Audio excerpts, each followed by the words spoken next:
Boston College needs a new defensive line coach. Who will they be looking at and what should they be valuing? We'll talk about that on today's show.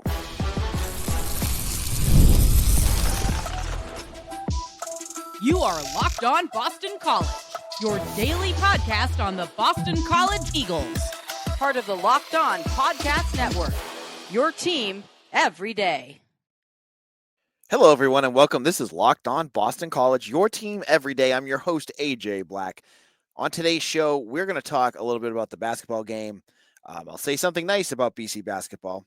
I'm going to struggle with this one, but I will try. But we're going to talk about the defensive line coaching position as Jeff Comissiong has left the team. We don't know if it was on his own accord or if it was a Bill O'Brien decision. We're going to talk about what happened, who to look at, who are some names. We'll get into that. And to talk about that, we have a regular guest of our show, Mitch Wolfe of Eagle Insider. Mitch, how's it going? Man, talk about a tease. Saying something nice about BC basketball for the end of the show. That's the best in the business stuff right there. That is creative artwork at the highest level. I'm going to have to really get creative with this one. I think that the kind thing I'm going to have is a backhanded compliment at the best. So we'll get to that later. All right. So Jeff Comissiong's gone after 1 year. You know, I think I was saying last week, he was one of the few coaches that Bill O'Brien brought that didn't have any. At least I don't remember having any connections to O'Brien. It felt like he was a guy brought on because he knew BC, and you know, it was an up and down season for him. You know, you saw Donovan Ezeiruaku have an all-world type of season where, you know, he blasted off into a whole new stratosphere in terms of the way he played. But there was some mixed results around him. So, Mitch, you talk to us about what your thoughts are about this change and this current situation with the defensive line. So, of all the position groups, I honestly like if you look at the defensive line and think of it as a whole unit. I think you could make the argument they were somewhat disappointing. Now, obviously, Ezeiruaku, like you said, having this all-world season, you know, one of the best seasons by a BC defender in decades, that kind of stands out to me as a positive outlier, where Ezeiruaku is a very good player and he works very hard at his craft. And I think that him kind of becoming that is more reflective of him, his skill set, his work ethic than necessarily coaching. Like, great players are just going to be great, and that's the case with him. It's somewhat the same with Cam Horsley. He was already an excellent run defender. He was better, you know, given that he's older, stronger, what have you. Still didn't really add much as a pass rusher. You did see guys like Owen Stoudemire and Quintavious Hutchins come into the lineup, and they played better than we had seen them in previous years. But you also saw guys like Neto Ekpala, George Rooks didn't really take a step forward. Quan Williams didn't really do much. Sed McConnell, who hadn't been here for that long, but he had a few flashes here and there, but also had a few bad plays here and there. So, you know, kind of a mixed bag season for him. And overall, if you look at how the stats kind of break down, you see that Ezeiruaku and Horsley are dominating all the stats. I mean, sacks, tackles for loss, stops, pressures, what have you.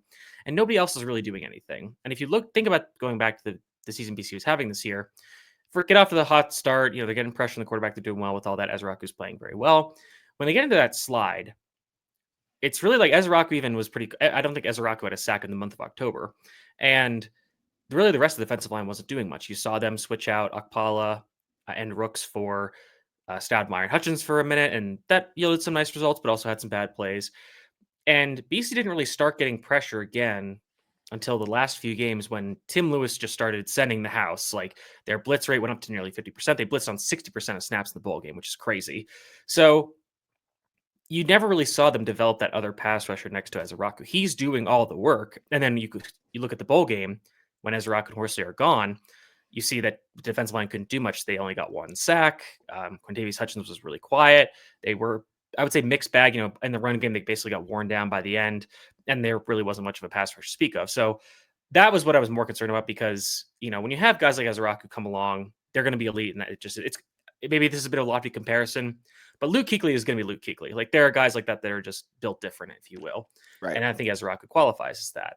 But you want to have a guy that is better at consistently developing players and getting the most out of them. And maybe I'm wrong, and maybe he was. But if that was the case, then I think you want to find somebody that can develop players better, get more out of them, and especially be a more dynamic recruiting presence. Because I feel like, and you can speak to this more than I can, but Comissiong never really seemed like that was one of his big fortes. Obviously, in the years since he was at BC previously, he was at, I think, Old Dominion, and then a few FCS schools. So he's an older coach. Maybe he's not, doesn't want to be this high stress Power 4 recruiting environment. So maybe that's why he decided to, step away from this job, or they let him go because they want somebody that's a little bit more youthful and dynamic at the job. Yeah, I have to wonder too. Like, we talked a lot about last year when they did the hiring of the staff that O'Brien had to start late, and a lot of the guys that maybe he wanted were gone. So we don't know who's going to replace him yet, which we'll talk about in segment 2. But I'm sure he probably had some voices in his ear that it's like, hey, this is a guy that worked with like BJ Raji and in some really elite BC defenses. He knows Boston College, he knows the area, and even back then, Comissiong was a good recruiter during his first stint. The last one, I mean, I don't know how much of a role he really played because he brought in Israel Oladipo, who was a defensive edge rusher in Indiana. Jaden Fry, obviously, he had a role in that, but like, I'm not sure I heard much about him from, just regional guys. Cause like sometimes you have the positional coaches like Ray Brown was big in getting like Shaker Rising and, Dibbs is good at getting all the Massachusetts kids, but I never heard a Comissiong in that. So, especially at a position where you're losing Ezeiruaku, you needed to bring in some guys. I didn't see that, like, especially, transfer portal recruiting, transfer portal is a big part too, because you're going to have to get guys through that. Didn't seem like he was doing much there. And we don't know if again, I keep saying this, like if it was on his own accord or if O'Brien sent him out, but it's time to move on. And, I think was this one more of a surprise, or were you really like, thinking this could be something? If he had stayed, I wouldn't have been shocked. If he had him leaving, doesn't shock me really either way. And like I said, it's not a killer departure in my mind. I think if a guy like Ray Brown had left, that would be really disappointing. I think even a guy like Dan O'Brien, the linebackers coach, who we don't hear a lot about, but you can see how well this linebacker group performed. You see, before he gets hurt, Cam Arnold's having the best year of his career. Davion Crouch in his first year as a starter is a pretty good player. Owen McGowan looks a lot better. He gets all he can out of Joe Marinero, which is crazy. And even gets like Bryce Steele back in the field making some plays. So, guys like that, I was like, okay, these are the guys that if we want to build the program with. And those are younger coaches. You look, okay, like these guys could be here a while and be program builders. Comissiong didn't really fit with that. And, I think Ray Brown didn't really have any connections to Bill O'Brien or Tim Lewis. And then Dan O'Brien, his dad was the head coach of BC. That's kind of its own unique thing. So, yeah, And Dan O'Brien worked with him at the Pats too, I think. Oh, I forgot about that. Okay, yeah, then because so Ray Brown's really him and Ray Brown are the only different guys. But Ray Brown has been a guy that's kind of been identified as one of these rising stars in the coaching profession. So, really want to keep him. But yeah, I mean, especially looking at the depth chart of this team on the defensive line and going forward the next few years, which is something I've talked about with you off air, is next year the defensive tackle rotation has a ton of experience. Everybody's a redshirt senior or graduate student, which means that the next year there are 3 guys who are going to be either redshirt freshmen or true sophomores, and that's it at defensive tackle. So this team needs to get some help, really a lot of help recruiting some help there on the interior defensive line. And again, like they're getting guys at edge, but you're still kind of like, I don't know, like there isn't that one big guy. And granted, Ezeiruaku wasn't this super highly touted prospect. So, maybe one of those guys can turn into the next version of him. Well, that's, lofty ideals. But yeah, I think again, I'm not super shocked by this move and I'm not crushed by it. Yeah, it just seemed like, not a surprise. I think a lot of folks were looking at special teams as the big move that was going to happen, and it hasn't happened. And I'm not one of those guys that's going to be calling for a guy's job. But I could understand it if it happens. But that's a different discussion for a later time. Now, in a moment, Mitch and I are going to talk a little bit about some of the potential replacements. There's some names that you're going to know, some maybe you don't. But there's a lot of connections to Bill O'Brien. We'll explain who those players are in just a moment.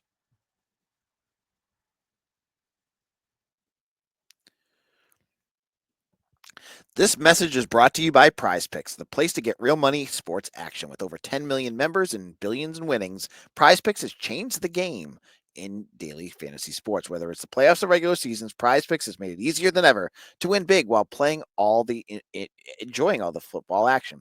Now that it's playoff time, there's no better way to get in on the action than with PrizePicks. Here's how it works: you simply pick more or less, or at least 2 players, and if your picks hit, you could win up to 1,000 times your cash. Yes, that's right, 1,000 times your money just by making a few simple picks. For me, it's about the hot takes this season. This week on PrizePicks, I'm looking at Travis Kelce for more than 70 receiving yards. I'm looking at not Derrick Henry, excuse me.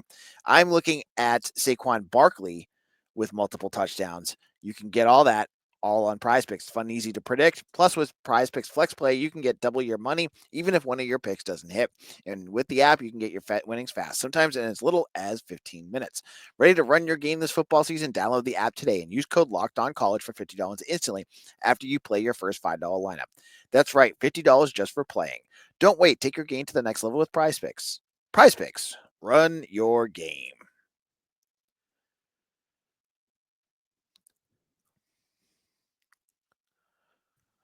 This is Locked On Boston College. AJ Black. When you are done this episode, go over and listen to Locked On ACC. I know they're getting ready to talk about the potential new conference championship idea that Jim Phillips is floating, where the number 2 and 3 team play basically, and there's a regular season champion crowned, which is crazy. But I am very interested to hear what the Locked On ACC guys have to say. Check that out on YouTube or wherever you get your podcasts. Now, the big question always comes up when there's a coaching change. Who's going to replace them? This is, Bill O'Brien now has a full opportunity to go for the guys that he wants.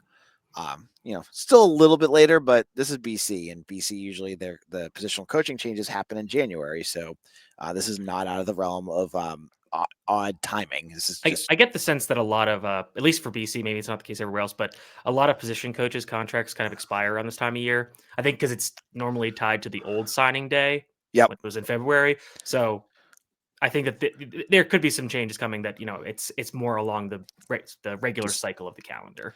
But so now there's time to do this. So Mitch, throw a few names out for us to look for. So my first category of names was guys that BC fans know and mostly love, and they're, connected pretty tight to the program. So those names would be Don Brown, most recently the head coach at UMass, Paul Pasqualoni. He's currently the linebackers coach for the Memphis Showboats in the UFL. Ben Albert, who was most recently the assistant head coach, special teams coordinator, and defensive line coach at UMass. And Stephen Daniels, who was the defensive line coach at UMass last year, a former BC linebacker. And Ben Albert was the defensive line coach after Comissiong, before Pasqualoni at BC. Don Brown, obviously defense coordinator for BC in the early Adazio years, had some really great defenses, including the 2015 Elite One with all the great players that are now in the NFL pretty much. There were some rumors that Brown was getting hired as an analyst at BC after he was fired at UMass. I haven't been able to verify those, but if he's already on staff, that would be an easy promotion, although he hasn't really coached defensive lines in a long time.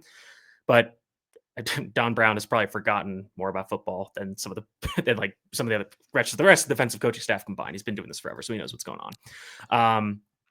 Other guy, Paul Pasqualoni, again, older guy, New England, lots of New England bona fides there. He might be in a situation where he's an older coach and kind of just likes, the slower pace of the spring minor league football, and he can just, really focus on coaching ball, not worry about recruiting and stuff. So that might be, and he also worked with Bill O'Brien for 1 year in Houston before he took the BC job. So maybe they don't get along super well, which, then that's obviously not going to make any sense. Albert is somebody that when he left BC for Duke in 2016, I think, I was very good for him, but I was like, oh, that sucks. He's a good coach, good guy to have around. So be good to bring him back. Stephen Daniels, obviously, was a really good player for this team. Hasn't had a ton of coaching experience. He's worked at BC multiple times in recruiting and player development and stuff like that, but I think they might want somebody that's a little more experienced. In terms of the other guys, there's some other Ty Warren, who was a defensive lineman for the Patriots in the 2000s. He worked with Tim Lewis in the USFL and the XFL. They were coaching together for. Oh no, I'm sorry. They only worked in the USFL, but then they were both in the XFL the next year, but on different teams. Ted Roof, who has been around. YouTube Easter egg. Who has been around college football forever, had a bajillion jobs, but he and O'Brien go way back to Georgia Tech and Duke in the early 2000s. In Bill O'Brien's second year at Penn State, he hired Roof to be his defensive coordinator. He then obviously left. So there's some connections with guys on the coaching staff. The other one that I think is probably most likely is this guy. His name is Michael George. and he is currently a defensive analyst or assistant for BC. And he has been with Tim Lewis twice on different teams in the minor leagues. And he brings this guy, Lewis brings Michael George with him to BC.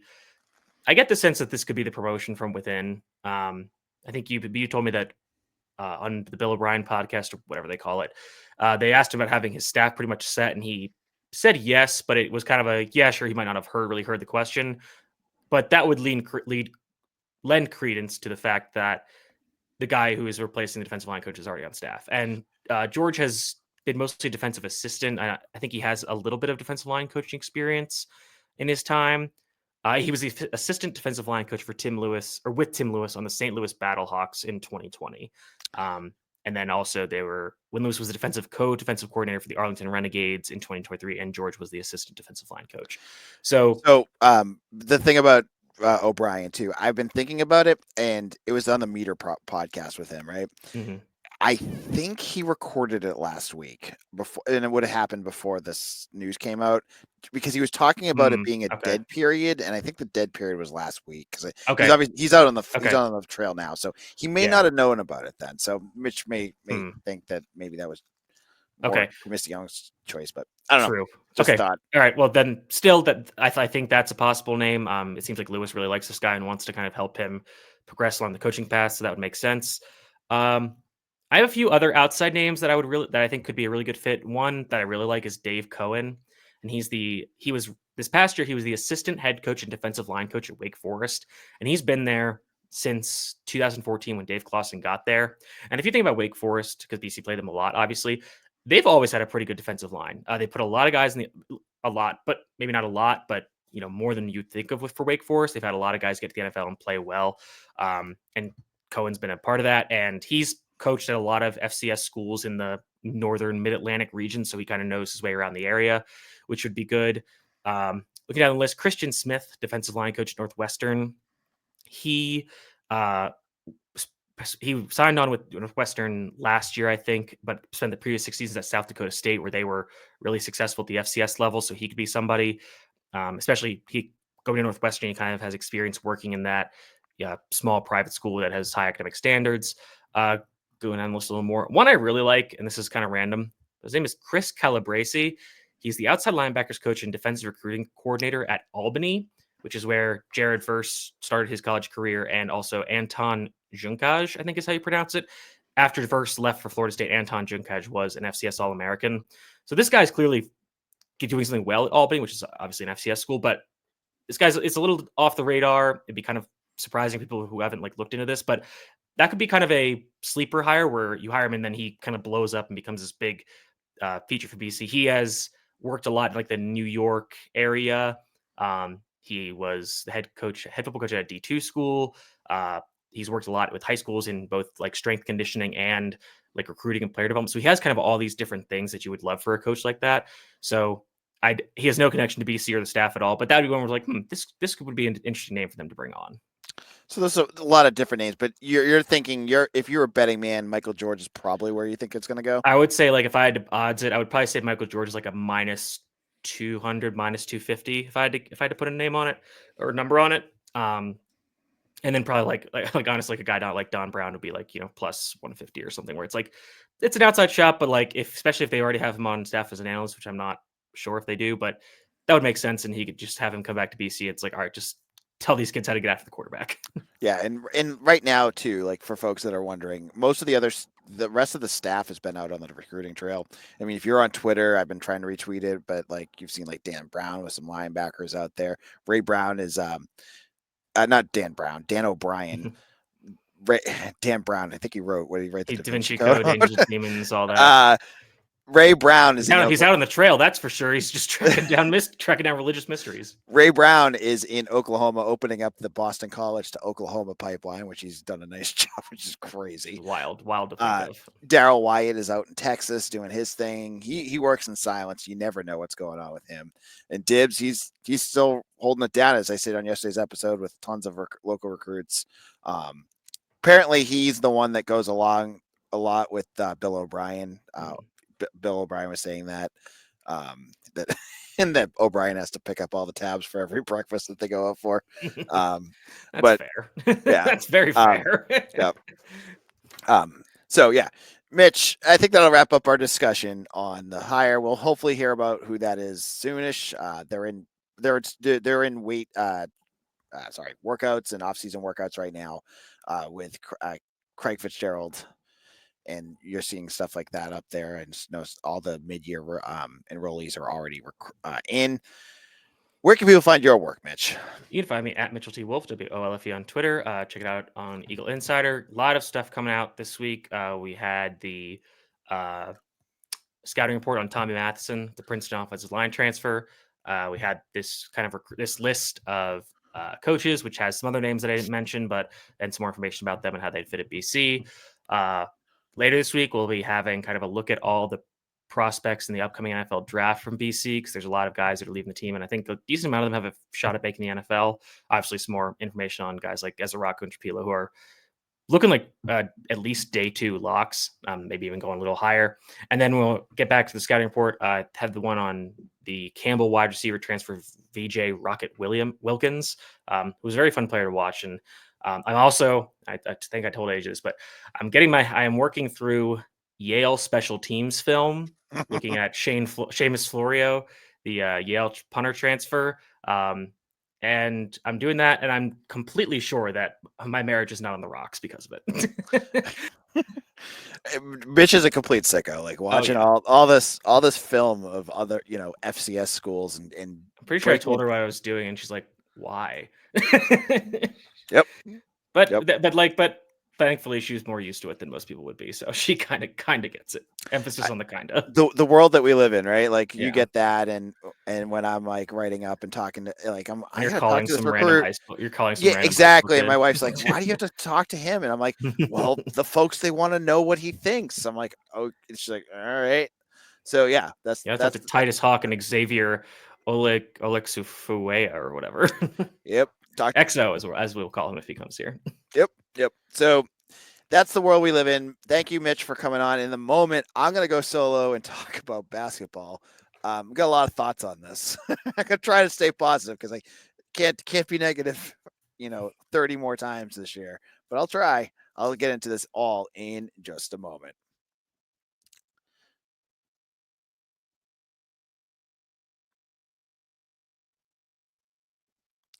Therapy is a game changer. It can help manage stress, improve sleep, and communicate more effectively. But finding the right therapist and fitting sessions into a busy schedule can be a challenge. That's where Talkspace comes in. Talkspace, the leading virtual therapy provider, makes getting the help you need easy, accessible, and affordable.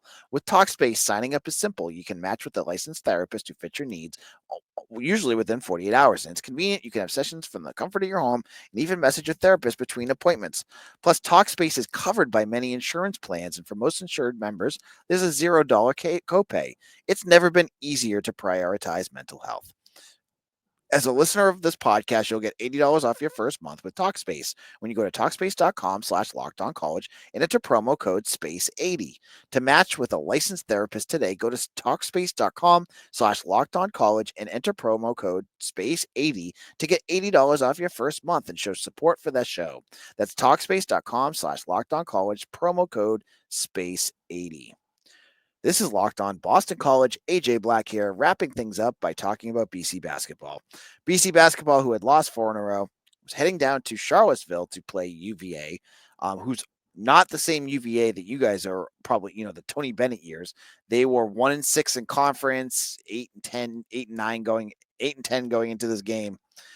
And you wouldn't know that because BC got their doors blown off of them. So I'm going to start this off with my say something nice about BC basketball. At least they didn't waste a ton of their NIL money on TJ Power. There's my say something nice, because he's not doing anything down there. And I imagine if he came to BC like we thought he might have done last year, he would have been your crowning centerpiece of your offense. And he's really not doing it. I mean, he had 2 points in this game. He's averaging 2 in the season. So maybe Earl Grant's decision not to bring him here, or if that was the case, worked out. That's all I got. That's all I got for something positive, because the rest of this game was actually, I got a second positive thing. Fred Payne played 29 minutes off the bench. At least Earl Grant got the message that he needs to play more, because Fred Payne's one of the best players on this team. Scored 17 points. I think he was shooting 50% from 3-point range. All great. Other than that, the team was it's the same issues. They can't do anything on offense. They can't close out on defense. Donald Hand gets ejected in this game for a flagrant 2. The next play, yeah, I mean, this could have got a lot worse too, because Hand gets ejected, and you're like, okay, there goes BC's best player. Hand or Payne. I would say Hand's probably your best player. He gets ejected. You're like, oh, okay, this is going to completely go off the rails. Literally the next play, Virginia's leading scorer in the game, Elijah Saunders, he gets ejected for the exact same, like an elbow type of, like a flagrant 2. So BC gets bailed out there. That's positive. The rest of this, they shot 26% from 3-point range. It seems like this every year. BC, unless you have a Claudel Harris who's lights out that night, they're just inconsistent shooting threes. The negative part about this loss is you look at the schedule. Virginia was one of the worst games that you had left on your schedule. And I know it's in Charlottesville, but they're not good this year. They're not a good team. They had one ACC loss win. They were not, they played a bunch of garbage teams, and they were barely winning those. Like, they were like you, and you didn't even look like you belonged on the same court. Earl Grant was asked after the game, shout out to Jack Cyberlick of, what do you call it? Eagles Daily, who asked the question, how do you feel about, your job stability at this point? And he said, his quote was, obviously Blake James is sitting in the room here right now. That's not in my control. I think the program is in a lot better place than we found it. If you guys want to ask Blake about that, you can ask him. I don't think I had nothing wrong with that answer. The one thing I do disagree with him is the program in really better shape? I mean, yeah, Jim Christian was a disaster, but this year's a disaster. How is it in better shape? Like, moving forward, looking at this roster right now, how is it in better shape?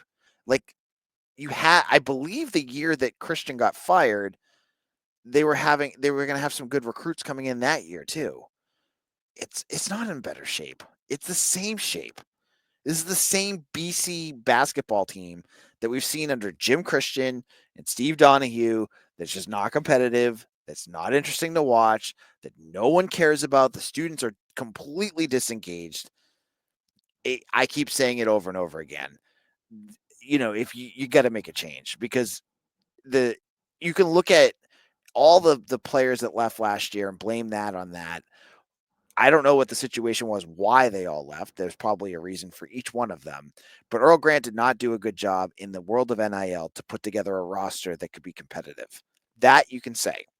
And from what I've heard, there was money out there to be spent, and he didn't do a good job of identifying talent. And most importantly, coaching up that talent to make them competitive. That's on him. So if that is the fear moving forward, that this is not going to continue to be the case, and that your roster is never going to get better, that gives you your answer. I don't know. All I know is that no one cares about BC basketball right now, and it's miserable to watch.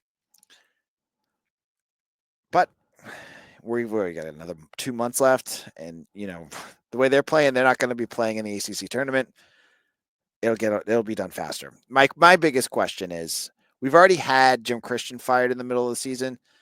If BC can play, they lost by 20 points to the second worst ACC team that they play this year. Are they going to really continue doing this? Blake James wants to win. He's made that very clear. So we'll have to wait and see. On tomorrow's show, we're going to talk more about what's going on in BC, the world of BC sports. We'll get into recruiting, all sorts of new stuff as the season ends. The season's now completely over with Ohio State being the champion. We'll get into all that on tomorrow's show. Thank you all for following me on Twitter at AJBlack247. I'm also on Blue Sky at AJBlack247. It's been blowing up. I don't know why. You could find us on YouTube, wherever you get your podcasts. And thank you all the first listeners every day who have made, Locked On Boston College part of your daily routine. If you do so, you're one of our saints. You're the best. Thank you all. We'll see you again tomorrow for another episode of Locked On Boston College, your team every day.